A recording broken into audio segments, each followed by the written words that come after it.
A nuestro compañero Manuel Burgos, que está listo con su invitado, el ministro de Salud, para la entrevista en este día miércoles.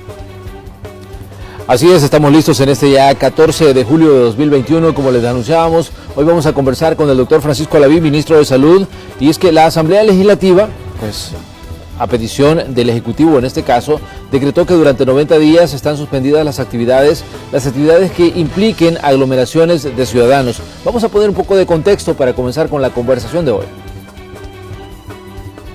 El ministro de Salud, Francisco Alaví, pidió este martes a la Asamblea Legislativa prohibir durante 90 días las concentraciones públicas y privadas por el comportamiento del COVID-19, cuyos casos diarios se mantienen al alza en el país. Alaví señaló que la medida transitoria busca suspender conciertos, eventos deportivos abiertos al público y festejos patronales. Sin referirse al comportamiento del virus en el país en las últimas semanas, destacó que internacionalmente se encuentra creciente la pandemia. Añadió que la propuesta incluye sanciones penales y multas para quien no cumpla con la suspensión de las concentraciones. Esta mañana conversaremos sobre este y otros temas con el ministro de Salud, Francisco Alaví. Bienvenidos a la entrevista de Hechos AM. Así es, saludamos al doctor Francisco Alaví, ministro de Salud. Doctor, buenos días, un gusto que nos acompañe en esta mañana aquí en Hechos AM. Un placer poder estar acá, un placer siempre informar a la población desde tempranas horas sobre los recientes hechos ante el COVID-19 y cuáles son las medidas que se están tomando para ir apaleando y saliendo adelante ante el COVID-19. Doctor, definitivamente que es importante que pongamos un poco de contexto sobre la situación que está generando las medidas. ¿Cuál es la realidad que se tiene, por ejemplo, en el sistema hospitalario y ante la detección de nuevos contagios de esta enfermedad, de la COVID-19? Sí, es muy importante el tener como el enfoque y el contexto, que es lo que está sucediendo, y de esta manera no permitir también que se genere desinformación. Claro. ¿Qué es lo que estamos observando? Estamos observando que hemos venido tanto a nivel internacional, a nivel regional, a nivel nacional, con una tendencia de casos importante en incremento.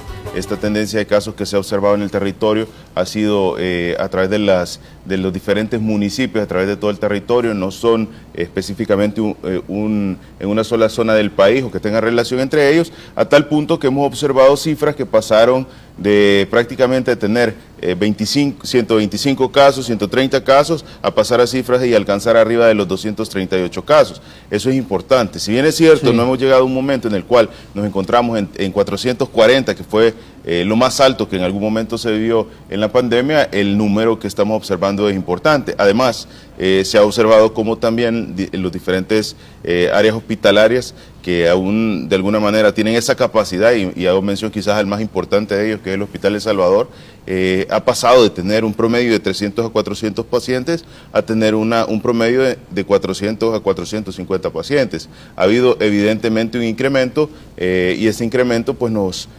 activa alarmas que deben de tomar acciones epidemiológicas para que vaya en disminución esa cantidad de casos. Y hay algo muy importante.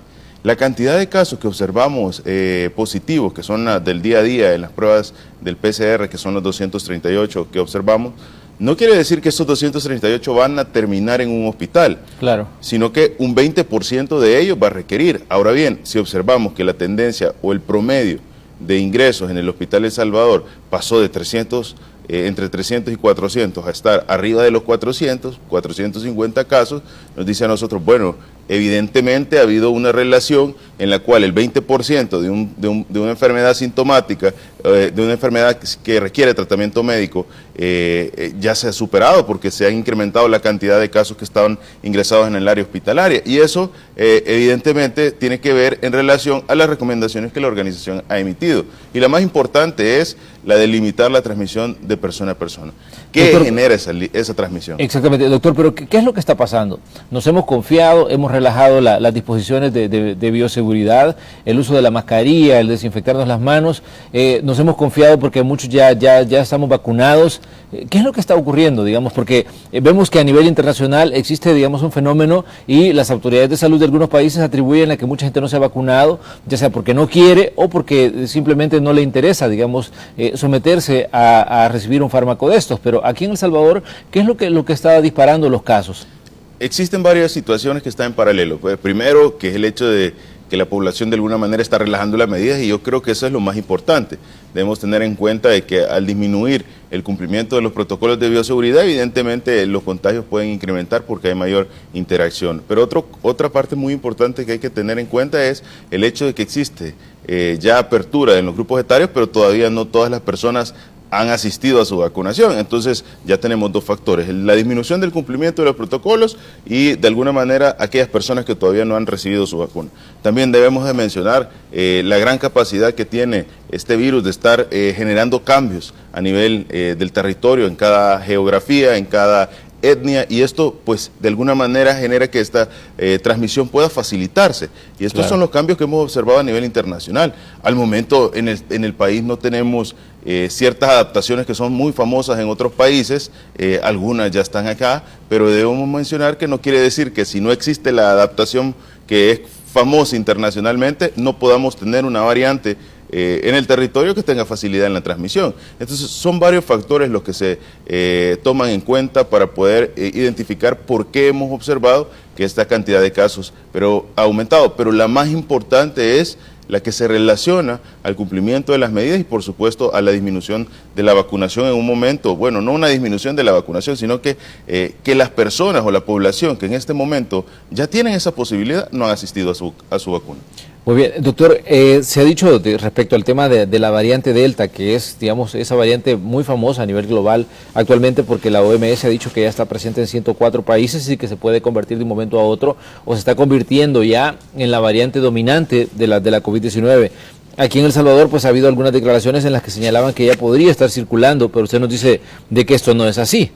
En base a la evidencia que se tiene ahorita en el análisis y la identificación de las muestras, no tenemos evidencia que soporte el que se haya encontrado la variante Delta. Ahora bien, evidentemente, como repito, la variante Delta, al ser ampliamente descrita a nivel internacional, puede que sea muy famosa, pero eso no quiere decir que cada país no haya tenido una adaptación en ese virus, dada la geografía y dadas ciertas características, que tengan la misma facilidad de transmisión que la variante Delta. Por eso yo insisto mucho en que no debemos caer en la desinformación y en la alarma de ciertas acciones que se toman para poder generar polémica, cuando realmente la evidencia nos ha mencionado cómo cada país pues tiene esa característica de adaptarse. Al igual que está la variante Delta, está la variante que está en Brasil, está la variante de Reino Unido, está la variante de California, existe una serie de adaptaciones. Evidentemente esos países que han tenido una situación difícil o esos países que siempre han sido internacionalmente reconocidos pues están en la mira de todos los medios de comunicación y la comunidad, y estas variantes suelen ser más reconocidas, aunque los propios países tengan adaptaciones que son igual o incluso hasta con situaciones más difíciles que las que actualmente estamos conociendo a nivel internacional. Otra de las situaciones, doctor, de las que se ha hablado mucho es el tema del hongo negro. Honduras ha reportado ya 3 muertes por este padecimiento, y también se decía que en El Salvador ya podría haber casos. Obviamente ustedes son los que manejan el sistema de salud y saben qué es lo que está pasando en los hospitales. ¿Han atendido algún caso de esto que se conoce como el hongo negro? Relacionado a COVID no en este tiempo, pero quiero hacer compartir esa información con la población. El hongo negro, que es conocido y que es una mucormicosis, es algo que existe por años, es algo que ya se ha manejado anteriormente en todos los países. Claro. Y específicamente la colonización y la complicación a través de una infección por un hongo en los senos paranasales, en toda la parte frontal, que se condiciona en estados de inmunosupresión y se condiciona también en usos crónicos de oxígeno, esteroides, y que condicionan a que haya necrosis faciales, necrosis de las órbitas. Evidentemente es una situación bastante complicada para la salud de una persona, pero no debemos llegar a caer también en esa desinformación que este hongo negro es una nueva enfermedad que ha partido a causa del COVID-19, cuando no es así. Evidentemente el COVID-19 es una enfermedad que hace el requerimiento de uso de dosis altas de esteroide.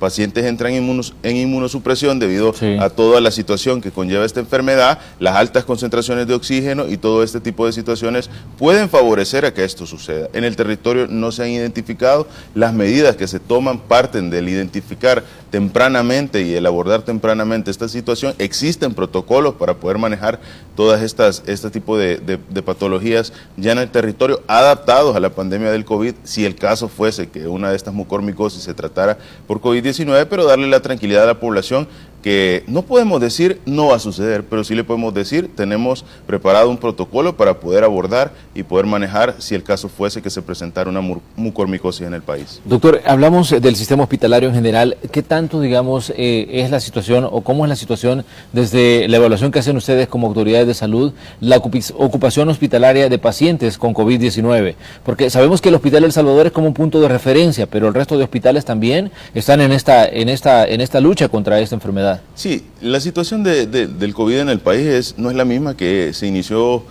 cuando todos estábamos con poco conocimiento de la enfermedad, cuando no sabíamos mayor dato, cuando esta enfermedad nos demostró que era muy cambiante. Entonces, ¿y por qué tengo que profundizar en esto? Y es porque precisamente nosotros observamos cómo al inicio de la pandemia todos los hospitales se volvieron en un estado de atención ante la emergencia. Claro. ¿Y esto qué representaba? Que cada hospital tenía un área en la cual evaluaba al paciente ante la llegada, estabilizaba al paciente, si era necesario ingresaba al paciente, y posteriormente teníamos otros hospitales que también estaban atendiendo a la población en ese momento tan crítico de la pandemia. Claro. Pero ahora el orden, el funcionamiento, la estructura nos permite activar los hospitales en base a la necesidad que la emergencia represente. Ahora, ¿por qué traigo esto a mención? Porque precisamente en este momento el Hospital El Salvador está dando ese tratamiento tan importante como hospital de referencia. Eso quiere decir que nuestra capacidad todavía está dando ese respaldo para poder atender a todos los pacientes dentro del Hospital El Salvador. ¿Qué significa? ¿Que el Hospital El Salvador es como el principal centro de recepción de pacientes con COVID-19? Es correcto, y toda la red nacional de hospitales, si bien es cierto, continúan sus áreas para atender al paciente en la emergencia que lleva por un problema respiratorio, evalúa al paciente, estabiliza al paciente en cuestión de un par de horas y refiere al Hospital El Salvador. Eso nos permite que todos los pacientes en el marco de la atención al COVID-19 estén atendidos en el hospital, y este hospital está teniendo una capacidad actualmente de un poco más de 450 casos, lo cual todavía nos da a nosotros la posibilidad de tener esa robustez para atender a la población en el Hospital El Salvador, que cuenta con más de 1000 camas. Ahora bien, esto no quiere decir que no vamos a tomar medidas ante la evidencia de que se están incrementando la cantidad de casos y que va congruente con la cantidad de ingresos hospitalarios por esta enfermedad respiratoria. Hay que tomar medidas, y hay que tomar medidas que desde una base comiencen a generar esos cambios que disminuyen la cantidad de casos confirmados por día, y evidentemente eso se traduce en disminución de la cantidad de personas que ingresan a un área hospitalaria. Ahora, si existiese un caso en el cual el sistema de salud tenga que dar esa atención, nuevamente los hospitales se activan en estado de emergencia y los hospitales pueden asignar las áreas correspondientes para poder atender en ciertos hospitales, dependiéndose de la necesidad, los pacientes que requerirán atención ante el COVID. Evidentemente tenemos polos también, como claro, es el occidente y el oriente del país, que actualmente ante una situación de un paciente en estado muy delicado del COVID, atienden a pacientes, porque el traslado desde la zona del oriente del país hasta el Hospital El Salvador podría representar una situación en la cual exista riesgo para el traslado de la persona. Entonces, lo que yo quiero decir es, existe una robustez en el sistema de salud. No tenemos un Hospital El Salvador con 1000 pacientes, tenemos un Hospital El Salvador que ha tenido un incremento en los ingresos, que va congruente con el incremento de los casos que estamos observando, que activa las alarmas del Ministerio de Salud, que evidentemente nos hace tomar medidas que vayan a limitar esa transmisión o esa facilidad que el virus tiene de generar complicaciones, pero sobre todo en un equilibrio en el que los salvadoreños, gracias al trabajo que han venido realizando, han obtenido poder de alguna manera estar lo más cercano a la normalidad con el cumplimiento de las normativas y que las medidas que se están tomando no queremos principalmente que afecten eso que los salvadoreños, pues gracias a todo el esfuerzo y el cumplimiento con anterioridad y al plan tan exitoso que ha sido el COVID-19 en el territorio, ha logrado obtener. Doctor, pero ¿quiénes son los que digamos están pues siendo ingresados? Porque esa es una de las interrogantes respecto, ¿es población, digamos, mayor? ¿Es población en edad productiva? ¿Es población, digamos, que ya se vacunó? ¿Es población que no se ha vacunado todavía? ¿Quiénes son los que están enfermando y que están, en este caso, ameritando que se les ingrese y que se les dé atención en un centro hospitalario? Muy buena pregunta, y es precisamente población mayor. Es población entre 40 y 60 años que no ha recibido de alguna manera esa vacuna, aún estando en los grupos etarios que pueden recibir la vacuna. Es población que tiene características particulares de lo que hemos hablado con tanta continuidad, que son los grupos vulnerables, aquellas personas que tienen, si bien es cierto, 45 años, pero pueden tener una enfermedad crónica asociada como diabetes mellitus no controlada, hipertensión arterial, un problema pulmonar, son fumadores por más de 20 años, características muy particulares que hacen que el paciente pues no vaya a tener una buena evolución, o son personas que tienen 62, 63 años, que si bien es cierto, tal vez no tienen un comórbido, representa uno de los grupos vulnerables que hemos hablado con tanta pues continuidad y que todavía no ha recibido la vacuna. Eso es lo que observamos que ingresa al Hospital El Salvador, pero todavía me parece más alarmante aún, y creo que es un ejemplo mucho más claro, es el hecho de cuál es la característica de las personas que estamos observando en las letalidades en el día a día. Claro. Solo el día de ayer pues se reportaban 7 casos de fallecidos a causa del COVID-19, y me parece muy importante el mencionar de estos 7 casos, ¿cuál es la característica encontrada en común? Que no están vacunadas las personas, que tienen esa posibilidad de asistir a la vacunación, de estar protegidos, pero no se fueron a vacunar. Por eso queremos reiterar, primero, el agradecimiento a la población que ya se vacunó, el felicitar a la población que ya se vacunó, porque es una muestra de compromiso, de esfuerzo, de amor por el prójimo que han tenido, primero por su salud y por la salud de las personas cercanas, y por supuesto de esta manera apoyar a salir adelante al país. Amerita una felicitación y qué bien, y yo lo mencionaba ayer, pasaba frente al megacentro de vacunación y veía a los jóvenes salir contentos con su carta de vacunación. Entonces es un ejemplo que le está dando la población joven. Y en segundo, hacer un llamado a aquella población que pertenece a los grupos etarios vulnerables y que han tenido a disposición el poder irse a vacunar con una facilidad increíble. En menos de 3 días usted puede conseguir una cita y no lo haya hecho. Llamar a la conciencia de esta población a que asista, a que se vacune. Es lo más importante en este momento, porque puede ser lo que haga la diferencia entre el tener una enfermedad y poder salir adelante, o desarrollar una enfermedad que pueda quitarle esa oportunidad de seguir conviviendo con los familiares más cercanos. Doctor, hay mucha gente que dice, bueno, pero es que la vacuna me voy a enfermar, me va a dar síntomas en algunas ocasiones graves, esto me puede poner en riesgo la salud. Definitivamente que esto es un tipo de cosas que están en el día a día de mucha gente, y también hay mucha gente que le tiene miedo incluso a una inyección, por muy simple que sea, ¿no? Entonces, ¿qué decirle a ese ciudadano que de pronto pues es como un tanto reacio a buscar la atención médica cuando pues está tal vez en una condición estable de salud,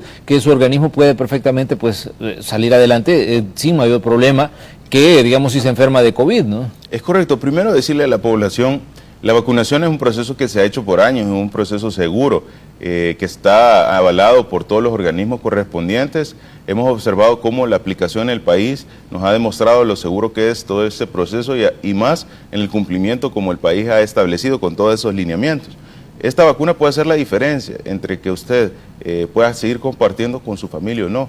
La verdad, no debemos caer en la desinformación que han generado ciertos sectores en las que dicen, no, es que esta vacuna le va a caer mal, o esta vacuna es un chip, o esta vacuna es ciertas condiciones que pueden venir en contra de la población, cuando realmente esta vacuna es un biológico que lo va a proteger ante la enfermedad. Y sobre todo el comprender que esta situación sanitaria de salud, o sea, el COVID es una situación grave, una situación que a usted lo puede hacer ingresar en un hospital a recibir tratamiento, dejar de respirar por sus propios medios y tener que utilizar una ventilación o un tubo para que usted de esa manera reciba oxígeno. Es tan delicado como eso. Incluso yo podría decirle que la mayoría de pacientes que han tenido una complicación a causa del COVID-19 pensaron en su momento que quizás no les iba a pasar nada ante el COVID, que pensaron en su momento que eran inmunes ante el COVID porque había pasado un tiempo y no habían tenido una complicación. Muchas personas piensan así, pero usted puede hacer y tomar una decisión importante en su vida, y en este momento sería el recibir la vacuna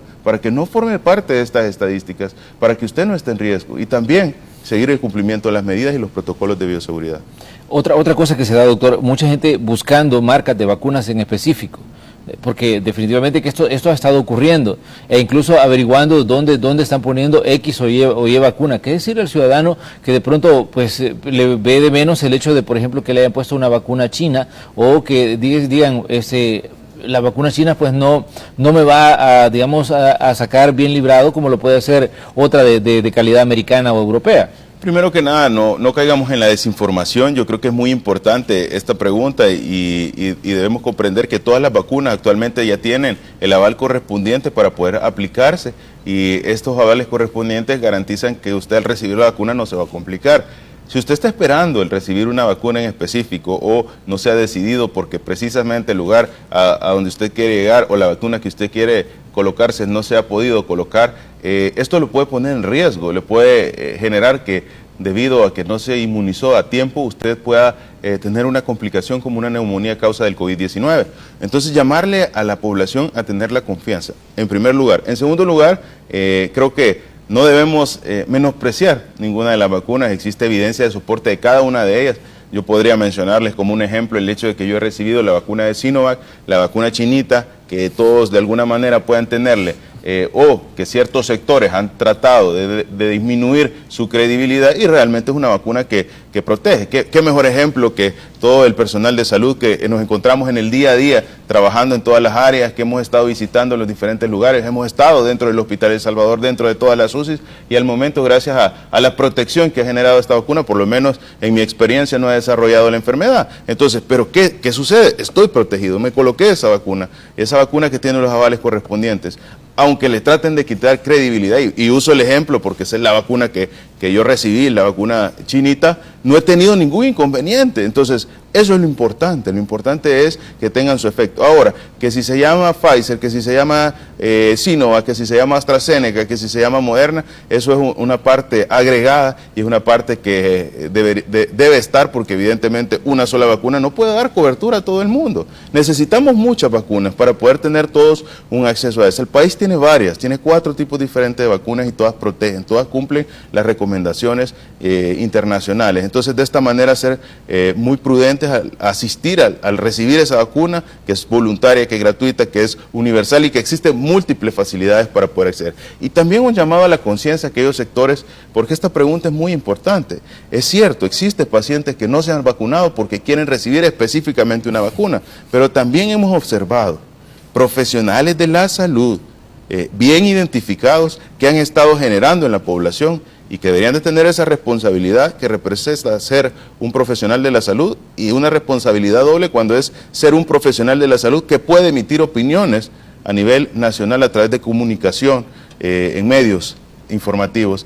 Es una irresponsabilidad que estemos generando un tipo de comentarios que puedan hacer esa percepción de la población en que, bueno, no me voy a vacunar porque tengo que recibir esa vacuna.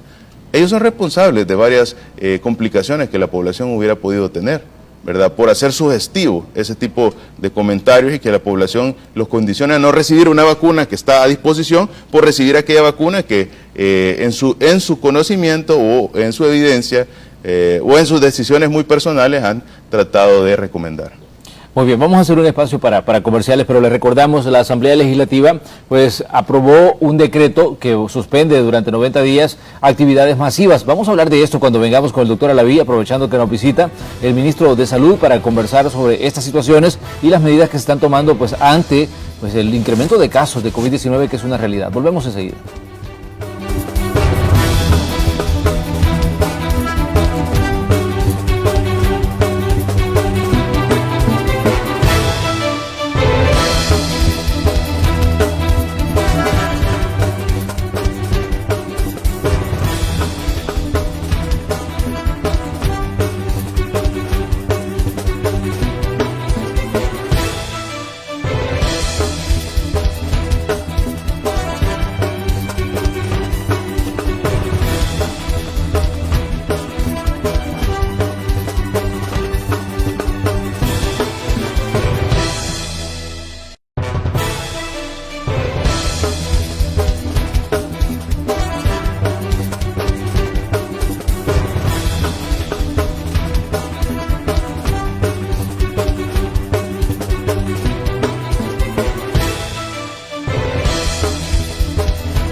Esta mañana de día miércoles estamos conversando con el ministro de Salud, el doctor Francisco Alaví, aquí en Hechos AM, con información importante que usted debe conocer sobre la lucha contra la pandemia de la COVID-19.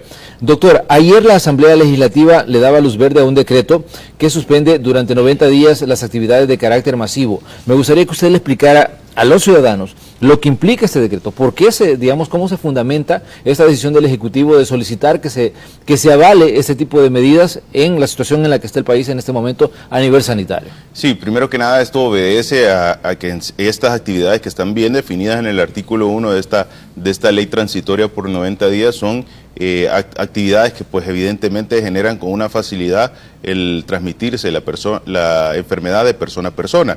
Claro. Parte de eso, el hecho de implementar esta estrategia y por supuesto con esto estamos garantizando que la población pues pueda tener esa seguridad de limitar esa transmisión de persona a persona, que son las recomendaciones que la Organización Mundial de la Salud ha emitido y que todos científicamente en base a la evidencia conocemos. Ahora, ¿a qué se refiere este artículo número 1? Específicamente se requiere a suspender por 90 días, a partir de la vigencia de publicación de este decreto, toda concentración de personas de carácter tanto público o privado en relación a actividades bien específicas, conciertos, actividades deportivas abiertas al público, también festividades patronales y lo relacionado a actividades como son los mítines. Entonces, estas 4 actividades que están bien descritas, que los podemos enumerar: conciertos, actividades deportivas abiertas al público, eso quiere decir actividades deportivas que se generan en los estadios, que se generan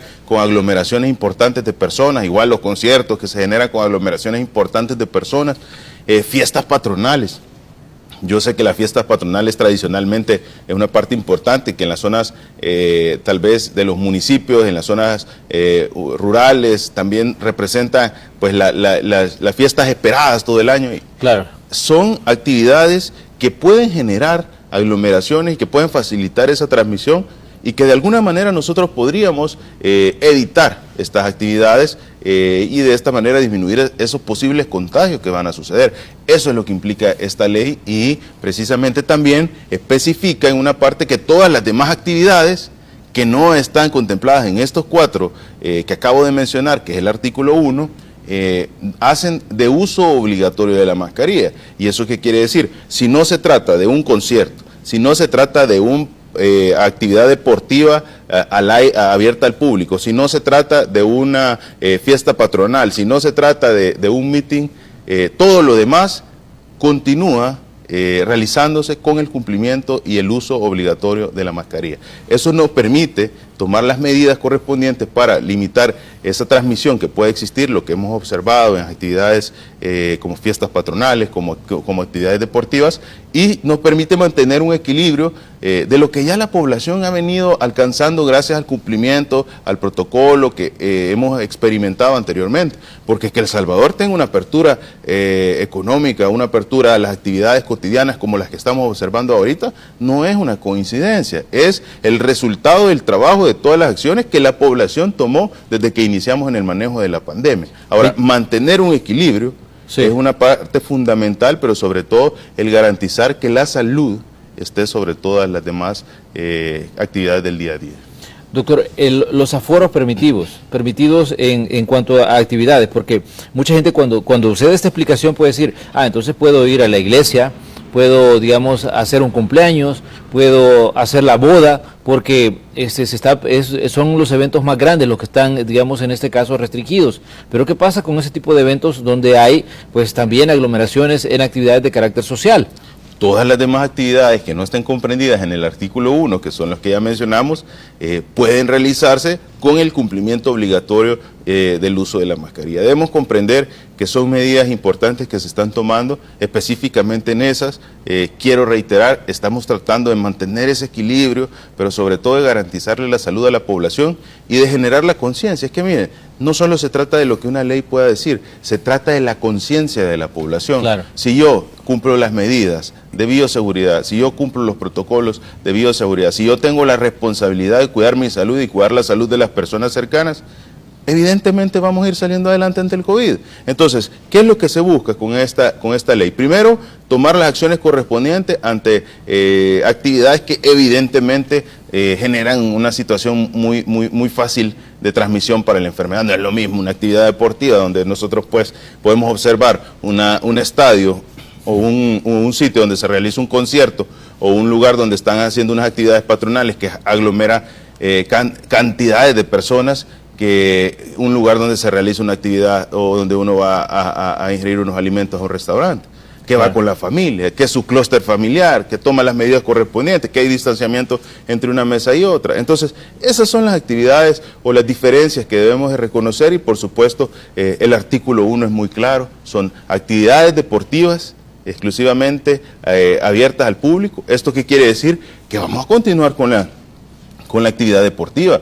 Lo único que la actividad deportiva se va a realizar, se va a transmitir a través de todos los medios digitales que todos conocemos. La mayoría de salvadoreños ha disfrutado del deporte nacional a través de los canales de comunicación que son tan precisos y que comunican de manera responsable la información, y también de alguna manera lo hemos visto a través de redes sociales, a través del internet, a través de múltiples. Sabemos que son partes fundamentales del día a día de El Salvador, pero lo que estamos realizando es el disminuir esas actividades abiertas al público o suspender por 90 días transitoriamente estas actividades abiertas al público que generan aglomeraciones importantes. Al igual en el tema de los conciertos. Bueno, en la pandemia se puso bastante de moda que los conciertos y las actividades continuaban vía digital, vía Zoom. Entonces creo que en este momento en el que la pandemia puede hacer la diferencia en el resto de su vida. ¿Y a qué me refiero? Es que puede hacer la diferencia en que usted ya no pueda seguir celebrando cumpleaños o navidades o festividades con sus personas cercanas, con sus padres, con sus abuelos, con sus hermanos, con las personas que pudieran llegarse a ver afectados. En este momento lo mejor es que continuemos cumpliendo la normativa y que alcancemos a hacer lo humanamente posible por salir adelante ante el COVID. Doctor, le pregunto cosas que aunque usted ya las dijo claras, pues hay ciudadanos que tienen dudas. Alguien me pregunta aquí en redes sociales y dice, ¿los circos podrán trabajar? Es muy importante porque hay una infinidad de actividades, ¿verdad?, que podrían considerarse muy en particular y que dirán, bueno, pero no es un concierto, ¿verdad?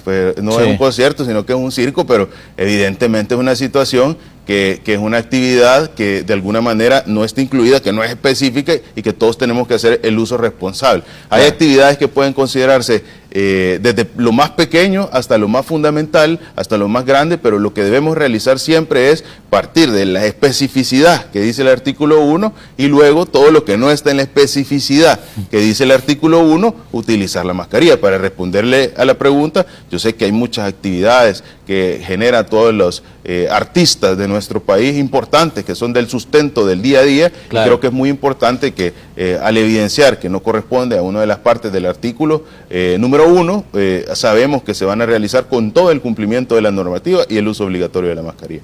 Doctor, ayer pues una de las interrogantes que surgía en medio de todo el debate que se genera cuando se anuncia este tipo de disposiciones era ¿por qué no se suspendieron actividades en bares, en discotecas y en lugares donde pues puede haber una posibilidad de contagio? Me imagino que eso es una situación que ustedes ya lo analizaron también. Correcto, es una situación que se analiza y es una situación que parte de muchos factores. Yo creo que debemos comprender que si bien es cierto existen actividades no esenciales que yo he pedido a la población en reiteradas ocasiones, que no las hagamos o que están a disposición de su decisión y que no representan, digamos, una actividad esencial, pueden seguirse de alguna manera realizando y no estén contemplados en este artículo por razones muy particulares, y es que la evidencia nos ha demostrado cómo aquellas actividades que generan este tipo de aglomeraciones, como las que están implícitas en el artículo 1, tienen una mayor facilidad de generar que el crecimiento del COVID-19 se dé. Claro. Ahora, evidentemente tampoco podemos decir vamos a cerrar todas las actividades del territorio, porque la condición del país ante el incremento de casos pues nos permite a nosotros ir abordando, ir escalando en base a la medida que la población, y por supuesto no solo a la población, sino que a la medida de que este virus pues va teniendo cambios en el día a día en el territorio. Hay un análisis completo, no solo de la región nacional, sino que de la región centroamericana, de la región internacional, de las actividades muy en particulares que son las que están a disposición, y de eso parte el que sea la ley.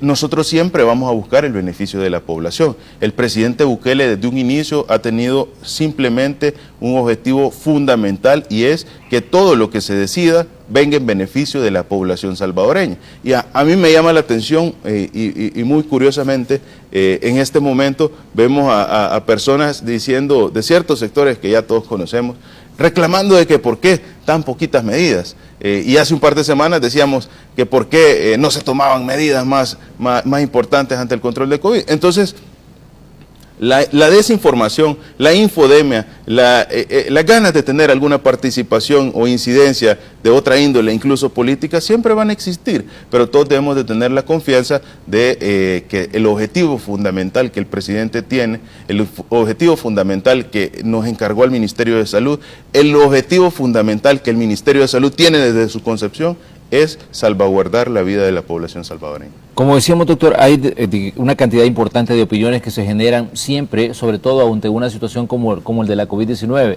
Ayer algunas personas decían, esto es el punto de partida porque ya dentro de poco El Salvador va a entrar en una nueva cuarentena. Obviamente lo tenemos a usted acá, que es el encargado de manejar el tema salud y que le puede decir al ciudadano qué tan cierto puede ser esto o qué tan, digamos, alejados estamos de la realidad al lanzar un tipo de situaciones como esta, donde obviamente todo el mundo se preocupa porque sabe que las cuarentenas, como ya lo vimos, paraliza la actividad productiva del país, y esto obviamente tiene una repercusión en la actividad, digamos, económica de cada ciudadano. Y no solo en la actividad económica, hay muchas otras actividades. Claro. Darle la tranquilidad a la población. No se trata esto de una fase previa a una cuarentena o que se va a cerrar el país. Esto no es así. Yo creo que he sido muy enfático en decir las medidas se van a tomar en base a la necesidad, no en base a una decisión propia, sino que en base a la necesidad de lo que amerita esta pandemia. Específicamente tenemos todo un equipo liderado a través del presidente Bukele que está buscando que cada una de las situaciones de salud que se están teniendo en el territorio no generen complicaciones para la población. O sea, evidentemente si lo que se buscara fuera cerrar el país o generar una cuarentena, ya se hubiera tomado la decisión de generar una cuarentena, pero esa no es la indicación. Estamos haciendo el análisis a profundidad de todas aquellas actividades que en este momento son prioritarias no realizar, y estos son a través del decreto que ustedes están observando, que valga la aclaración, es transitorio por 90 días, y esto nos permite a nosotros observar cómo evoluciona con este periodo de tiempo, y si en este periodo de tiempo la cantidad de casos disminuye, el cumplimiento de la normativa, los salvadoreños acuden a la vacunación y todos los datos que nosotros observamos disminuyen, pues nuevamente volvemos a ir retomando las actividades, y el decreto temporal pues ya no continúa. Ahora bien, evidentemente tampoco le puedo decir yo a la población, no va a suceder nunca, porque claro, esto parte de la cantidad de casos que se están observando. Si los casos continúan en incremento, si el uso de cama hospitalaria continúa llenándose, si ya no tenemos capacidad para poder atender, que esperamos que esto sea la última opción, pues tomamos las medidas correspondientes en el momento correspondiente para que esta situación pues no venga a afectar al país. Esto no se trata de algún plan que ya exista para tomar las medidas. Esto se trata de lo que el día a día de esta pandemia y su incidencia en el país nos va generando, en base a cómo va creciendo el COVID en el territorio, a cómo son los casos que estamos observando, a múltiples factores y al análisis, se toman decisiones. No es que ya están predestinadas, para tal fecha vamos a decidir tal cosa, no. La enfermedad nos ha demostrado esa variabilidad. Darle la confianza a la población de que esto no es una antesala ante un cierre, es una decisión ante una evidencia de crecimiento de casos. Es muy importante que nos comprometamos aquellas personas que no hemos recibido la vacuna, porque si las personas que no han recibido la vacuna se vacunan, evidentemente esa es la manera más rápida de poder llegar a alcanzar el objetivo, que es disminuir los efectos negativos de la pandemia, disminuir los ingresos graves, disminuir las personas que se mueren a causa del COVID-19. Entonces, si nosotros cumplimos con esa normativa, si nosotros practicamos los protocolos de bioseguridad, si nosotros cumplimos todas las normativas existentes, incluido el decreto transitorio, pues nosotros lo que vamos a tener es una evolución de la pandemia favorable para los salvadoreños y evidentemente más rápido para poder salir y recuperar nuestras actividades cotidianas. Una de las interrogantes que surgían ayer era, por ejemplo, las actividades deportivas. El INDES estaba anunciando que se iban a desarrollar todos los encuentros deportivos, pero sin público. Esto significa que la actividad deportiva va a continuar. Y otros preguntaban, ¿por qué no se hace y se permite el ingreso nada más a personas vacunadas como se está haciendo en otras partes del mundo? Que todos tenemos un carnet de vacunación, los que ya recibimos la primera o la segunda dosis, y decir, ¿por qué no se permite el ingreso a estas personas que digan, mire, yo tengo mi carnet acá, ya puedo pasar, digamos, a la actividad deportiva? Porque en la esencia de la actividad deportiva que se tiene, esto va a generar siempre ese contacto directo que se tiene entre persona y persona, y de alguna manera esto podría significar de alguna manera una situación adversa. Es muy buena la pregunta, porque dirá, bueno, pero si ya todos están vacunados, ¿cuál es el problema de que vayan a asistir? Sabemos que esta vacuna, y es muy importante, insisto, recalcar que las felicitaciones a las personas que se han tomado ese tiempo, se han comprometido con irse a proteger y a vacunar, y así lo debemos de ver todas las personas y todos los medios de comunicación. Cada salvadoreño que asiste a un punto de vacunación es un salvadoreño que está contribuyendo con su salud y con la salud del país. Entonces, de esa manera debe verse cada persona vacunada.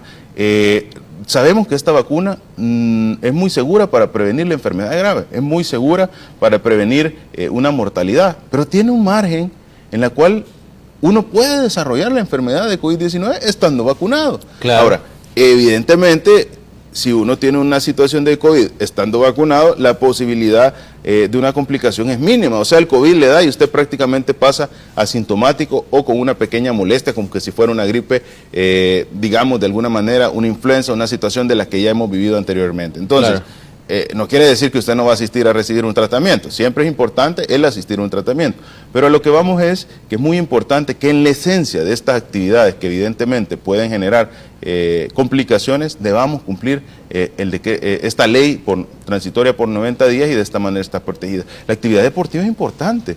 La actividad deportiva en este momento, que ha sido una situación tan difícil a nivel nacional, bueno, ya vamos a tener los 2 años de estar luchando contra esta pandemia, y definitivamente creo que todos a nivel nacional han tenido experiencias de dolor, experiencias de conocer a una persona que se ha visto afectada, y estas actividades deportivas le revuelven a la población la tranquilidad, la alegría del poder disfrutar de un partido de fútbol, del poder disfrutar de un partido de basquetbol o de los deportes que sean de su preferencia. Entonces creo que es muy importante el comprender del por qué, si bien es cierto, la actividad, la ley está específicamente concentrada a evitar lo que generan en el ámbito de la actividad deportiva una afección en relación al COVID-19, sin afectar lo que genera la actividad deportiva, ¿verdad?, para la población salvadoreña, en la alegría, en la vivencia, que son las medidas que son bien particulares, que es el de decretar, suspender por 90 días las actividades abiertas al público. O sea, la población va a poder seguir viendo sus partidos de fútbol, de básquetbol, a través de los diferentes medios de comunicación.